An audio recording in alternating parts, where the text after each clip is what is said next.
Hello, it's me again, Madam Jennifer from Educare TZ. Welcome my lovely Form 4 students in our biology session at Educare Media. And in our today's session, we are going to solve the Necta question for the year 2018. And this is Biology 1 paper. And I would like to welcome you to see different questions which has been constructed in different topics we have learned from Form 1 up to Form 4. And how we are needed to tackle them or to answer them correctly to ensure that we get all the marks as intended in our exam. So, today's question is question number 12 for the year 2018. Our question states that with the aid of a well-labeled diagram, describe the urinary system and explain the processes of urine formation in human being. With aid of a well-labeled diagram, kwa kutumia mchoro ambao umebi labeled, describe the urinary system and explain the process of the urinary formation in the human being. Ile hapa swali limeganyika katika sehemu kuu tatu. Cha kwanza uchore diagram ya urinary system, pili we describe hiyo structure ambayo umeichora, tatu ueleze process za urine formation. Ili swali ni swali la essay lipo katika section C na linakuwa lina carry a total of 20 marks. So you have in order to tackle this question, my lovely Form 4 students, this question has been designed from the topic of excretion, which is one of the Form 3 topic, excretion. Now, even in order to answer it, you are needed to have a deep understanding concerning the excretion in mammals, especially katika concept ya urinary system, ambapo katika urinary system is where this question has been designed or has been constructed. So, in order to answer this question, first of all, we have to be familiar with what is urinary system. We have to be familiar with the structure of the urinary system. What is urinary system? The parts of the urinary system. After there, we'll be able to describe it and explaining the processes of the urine formation as one of the function of the urinary system, as the name also explains. So, by starting with the concept of the urinary system. The urinary system is also known as the renal system. So once you see, in case ungeulizwa kwamba describe by using a label diagram, describe the renal system ni sawa na urinary system. So don't get confused. So the urinary system is also known as renal system. It consists of the kidney, ureter, urinary bladder pamoja na urethra. So these are the main components of the urinary system. So whatever unapokuwa unazungumzia urinary system, unazungumzia mfumo mzima ambao may be made up of these organs. So the urinary system eliminates metabolic waste product and maintain the correct concentration of water and salt into the body fluid. So in short ni kwamba urinary system inasaidia katika elimination of this unwanted nitrogenous waste ambayo ni urine kwa binadamu, na vile vile inasaidia katika regulation of the amount of water na mineral salt ambayo ni osmoregulation. So those are the main two function of the urinary system ambayo ni excretion by the release of this nitrogenous waste ambayo ni urine, by the breakdown of this nitrogenous waste pamoja na maintenance. So katika maintenance of the osmoregulation ambayo ni correct concentration of water and mineral salt into the body of the human being. So the urinary system also play a significant role in the controlling blood composition, ambapo tunazungumzia the blood pH.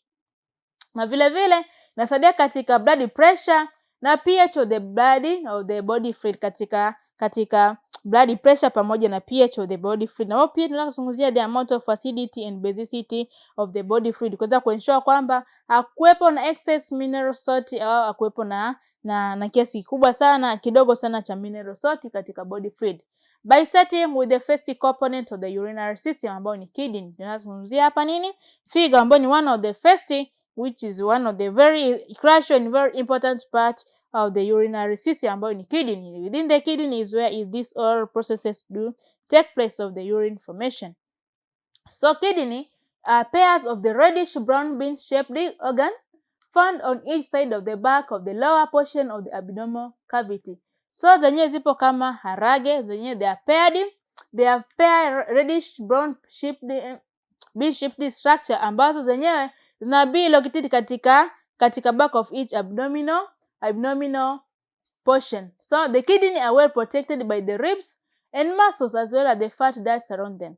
Kidney au mapafu, kidney zenye figo zenye zime protected by the ribs ambazo ni mbavu na vile na pamoja na muscles. Hapo tumeangalia mbavu, ribs pamoja na muscles. These are the components of the skeleton which are very very important katika protection of this delicate internal body part ambao ni kidney, na vile vile they contain this deposition of the fat ambao fat ni one of the component of the lipid ambayo inasaidia katika insulation pamoja na act as a shock absorber kwa ajili ya kuweza kuhold this delicate structure in position na vile vile kwa ajili ya insulation.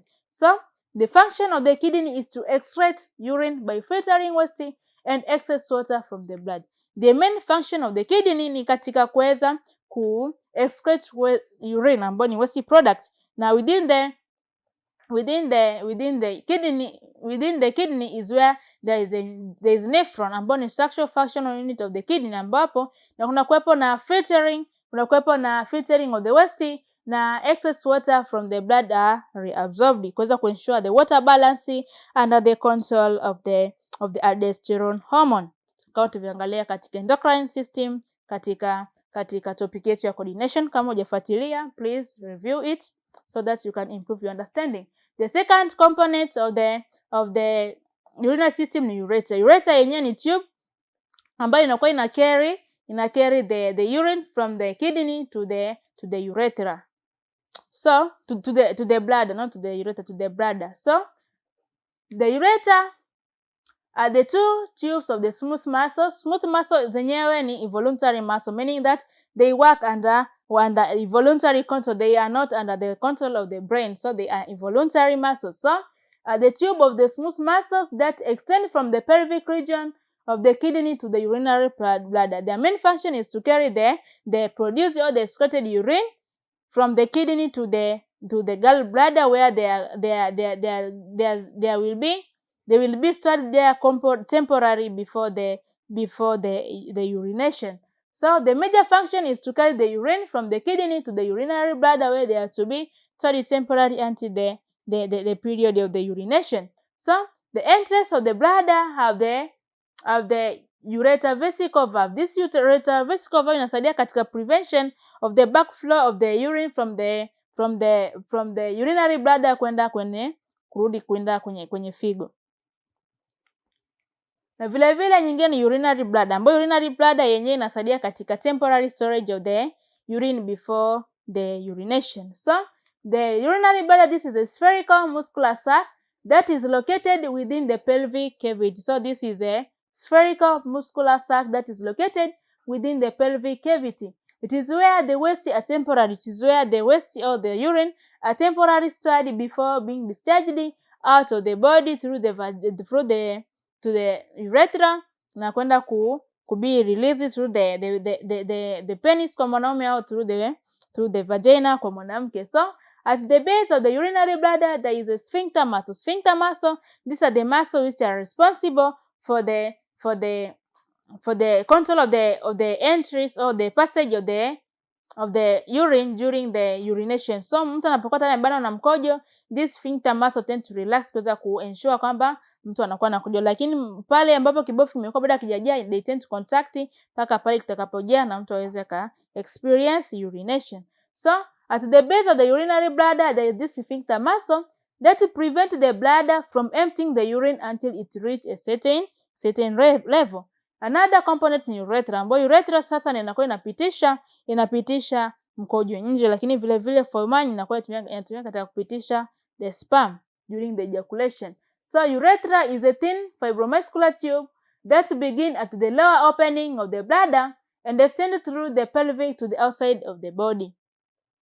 So these are the muscles that release the urine to the outside of the body. These are the muscles which release the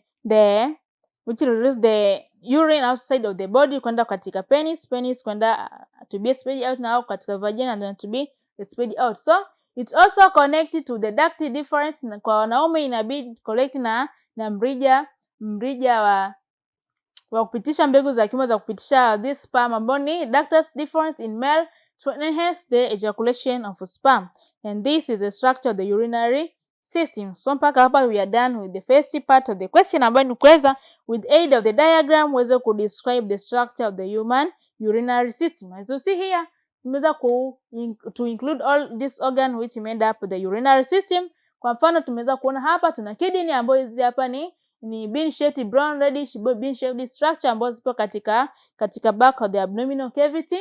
Na vile vile umeweza kuangalia hapa kuna this long tube of smooth muscles which carries the excreted urine from the kidney kwenda katika urinary bladder for the temporary storage, and this is a urinary bladder ambayo ni muscular tube ambayo inatumia katika temporary storage of the urine before the urination.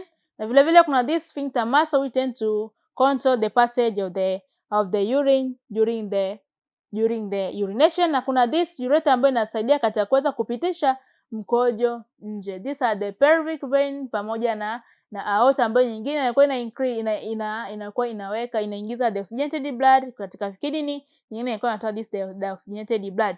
Kuna this adrenal gland ambazo zina be located above this, ambao adrenal gland are very crucial glands ambazo zinasaidia katika production of this adrenaline hormone, as we have already discussed katika topic yetu ya coordination. So the process of the urine formation, we are done with the first part of the question, ambayo ilikuwa inatuhitaji tuweze kutumia mchoro tuweze kudescribe the structure of the urinary system, ambayo tunaweza kuona the main function katika excretion or elimination of this urine, na vile vile by filtering, na vile vile kuweza ku regulate the amount of water and mineral salt into the body, ambayo ni osmoregulation. So the process of the urine formation.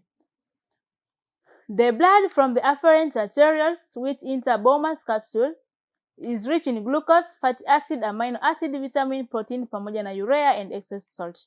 My lovely Form 4 students, the urine formation take place within the kidney.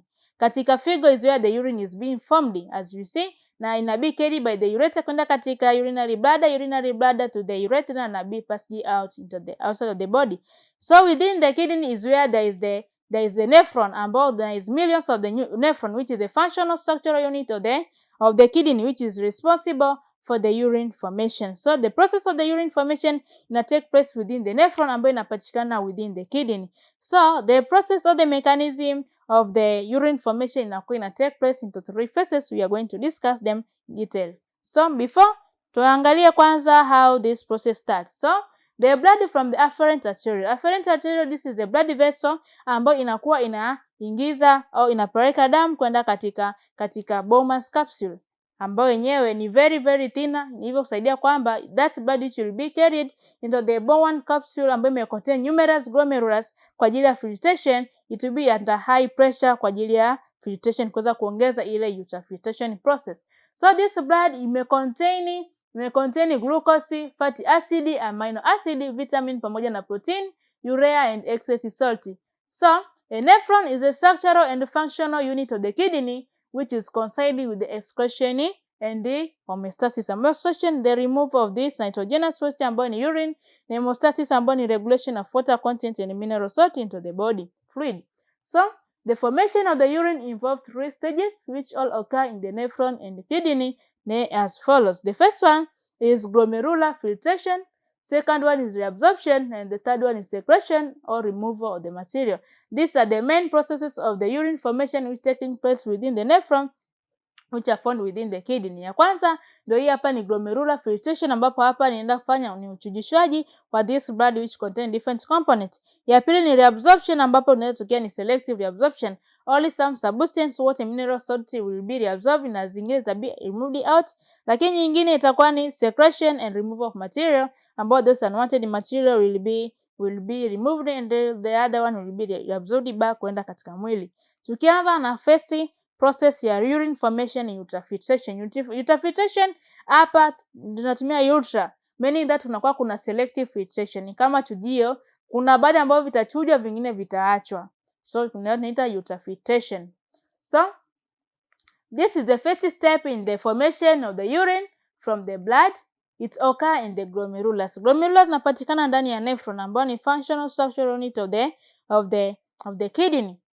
So this is the first step in the formation of the urine from the blood.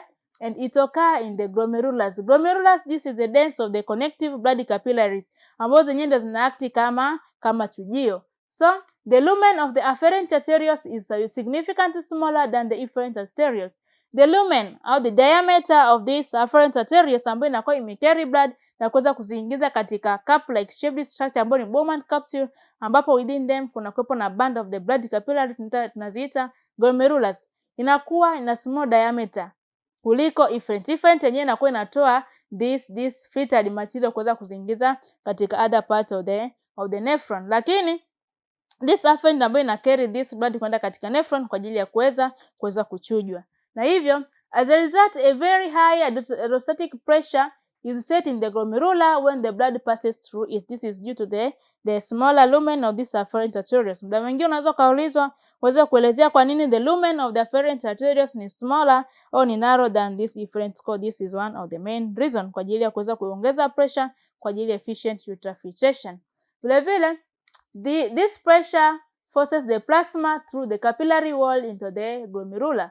The plasma contain the amino acid, protein, vitamin, glucose, hormones pamoja na white blood cell, ambapo during the filtration katika this Bowman capsule under the presence of the glomerulus, the red blood cell pamoja na protein, these are the largest in size, they will be retained on the surface of the glomerulus, lakini the remaining one zenye zitaruhusiwa kuweza kupita kwenda katika another section of the urinary of the nephron. So the red blood cell and protein are retained in the glomerulus because they are too large to pass the wall, na hivyo they will be reabsorbed back into the body. This process is called ultrafiltration, and the fluid which pass the Bowman capsule inaitwa glomerular filtrate. So sasa tunaenda kudili na hizi glomerular filtrate ambazo zimeweza kupita to the Bowman capsule. So the glomerular filtrates collect in the capsule and enter the renal tubule at the proximal convoluted tubule, which increases the surface area for the absorption of the substance. Kwa baada ya ultrafiltration tunaenda kuingia katika sehemu ya pili ambayo ni reabsorption, ambayo inaanzia katika part ya nephron ambayo ni proximal convoluted tubule. So as the glomerular filtrate moves, these are the filtered substance or plasma. So the glomerular filtrate move along the tubule, most of the substance are reabsorbed back into the blood. So as these glomerular filtrates they move, they pass, most of the substance tend to be reabsorbed back into the blood kwa ajili other functioning. Na vile vile when the blood passes in the proximal convoluted tubule, glucose, amino acid and some amount of water are reabsorbed. Na hivyo as the filtrates move the descending limb of the loop of Henle, most of the salt are reabsorbed, then the filtrates move the distal convoluted tubule where most salt and water are reabsorbed. Kwa baada ya kufika katika proximal convoluted tubule kutakuwa na reabsorption of amino acid na some amount of water, lakini baada hapo tunaingia katika U-shaped structure ambayo inaitwa ni loop of Henle. Loop of Henle contain two limbs ambapo kuna descending pamoja na ascending limbs. Katika descending limbs ambayo na yenyewe inakuwa ina move downward, inakuwa inapelekea absorption of water of salt, lakini katika descending kuna ascending ambayo yenyewe inakuwa inaenda connect na distal convoluted tubule, yenyewe inakuwepo na absorption au reabsorption of water pamoja na mineral salt kwa ajili ya kuweza kuensure the pH of the blood fluid is being maintained. Vile vile reabsorption involve both diffusion na active transport. Reabsorption inatokea both by involving the simple diffusion na active transport yenyewe, ambayo active transport ni against the concentration gradient, lakini diffusion yenyewe ni down the concentration gradient and does not require the use of the ATP. So the active reabsorption, the transport against the concentration gradient inahitaji energy in form of ATP. So the waste containing material after the reabsorption is urine. Kwa baada ya reabsorption, uchafu ambao unakuwa unabaki na ina contain ni urine, ambayo urine sasa inaenda kupelekwa katika collecting duct ambayo tunaenda kufanya removal or secretion of the material as one of the last processes of the urine formation. So the tubular secretion is the passage of the certain substance out of the capillaries directly into the renal tubule. So the remaining waste ambayo the urine will be passed out of the capillaries na kuweza kuingia katika collecting duct.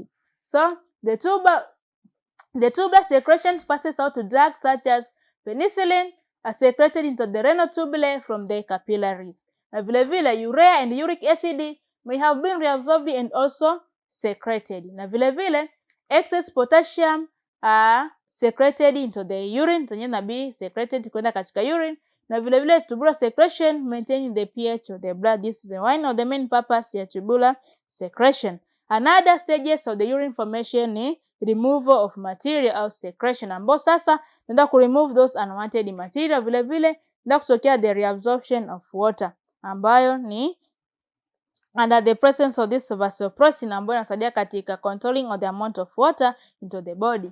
So the removal of the material in the distal convoluted tubule, water is reabsorbed into the body by osmosis. Kwa katika distal convoluted tubule, water ina be reabsorbed by osmosis, na vile vile the tubule are highly coiled to increase the surface area for reabsorption.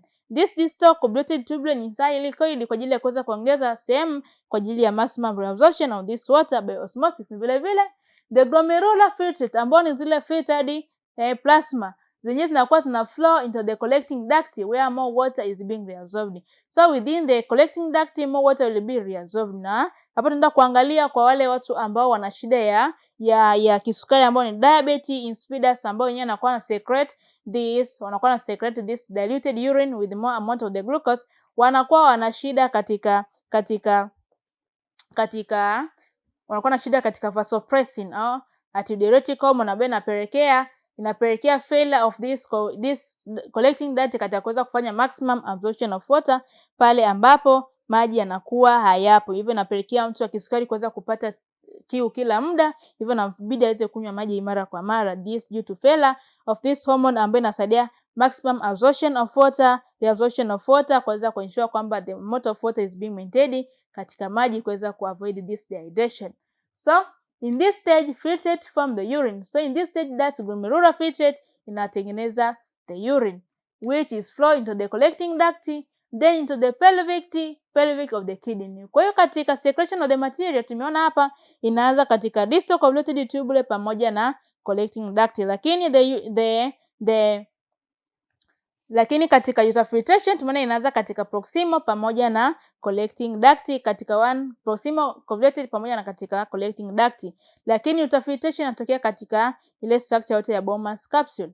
So baada ya hapo mkojo ukishatengenezwa inaanza kuflow kwenda katika collecting duct ambao within the kidney, na hivyo na flow kwenda katika pelvic, ambao pelvic hapa ni entrance of the kidney, na hivyo kwenda katika kidney. Baada ya hapo it then flow to the ureter, ambao ureter ni tube ambayo inapitisha this urine kutoka kwenye kidney kwenda katika urinary bladder kwa ajili ya temporary storage, na baada ya pale inapelekwa kwenda katika urethra outside of the body.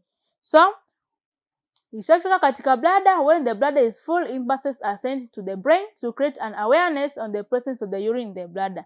So pale kibofu cha mkojo kikishaja, impulses are sent to the brain, ambapo inakuwepo na interpretation kwamba mtu amebana kukojoa, na hivyo ikisha detect the presence of the urine in the bladder, mtu anaenda kukojoa. Kuna kuwepo na relaxation of those sphincter muscles na mtu anaenda kukojoa, nasikia haja kukojoa, anaenda kukojoa. So a person then feel the need to urinate, and during the urination the bladder muscle contract na sphincter muscles na relax, and urine is expelled out via the urethra. So that is how this is the whole process of the urine formation. So my lovely Form 4 student, thank you for your attention. I would like to welcome you for the other coming session. Hope that you have understand on how this question needed to be answered.